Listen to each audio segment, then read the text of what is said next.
Quelques messages finaux à emporter qui passent en revue les points clés les plus importants sur ce sujet de l'utilisation des médicaments pour le traitement des troubles du comportement et des comorbidités psychiatriques chez les enfants, les adolescents et les adultes atteints d'autisme. L'autisme est un trouble neurodéveloppemental qui dure toute la vie et dont les symptômes sont censés se manifester dès les premiers stades du développement et avoir des effets tout au long de la vie d'un individu. Les thérapies comportementales et, le cas échéant, les thérapies psychologiques doivent être proposées aux patients atteints de troubles du spectre autistique, en plus des traitements médicamenteux pour les problèmes de comportement. Il n'existe pas de médicaments fondés sur des données probantes pour traiter les principaux symptômes de l'autisme. Cependant, la psychopharmacologie peut être utile pour les comorbidités courantes telles que l'hyperactivité, l'irritabilité, l'insomnie, l'anxiété et la dépression. La prudence en matière de prescription est particulièrement importante pour les populations de patients atteints de troubles du spectre autistique qui peuvent présenter des taux plus élevés d'effets secondaires des médicaments.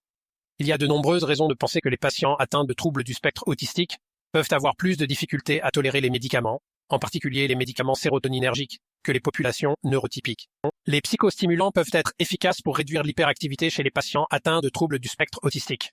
La recherche sur les médicaments alpha-2 agonistes et l'atomoxétine suggère une amélioration des symptômes d'hyperactivité chez les enfants et les adolescents atteints de troubles du spectre autistique, avec une tolérance supérieure à celle des stimulants.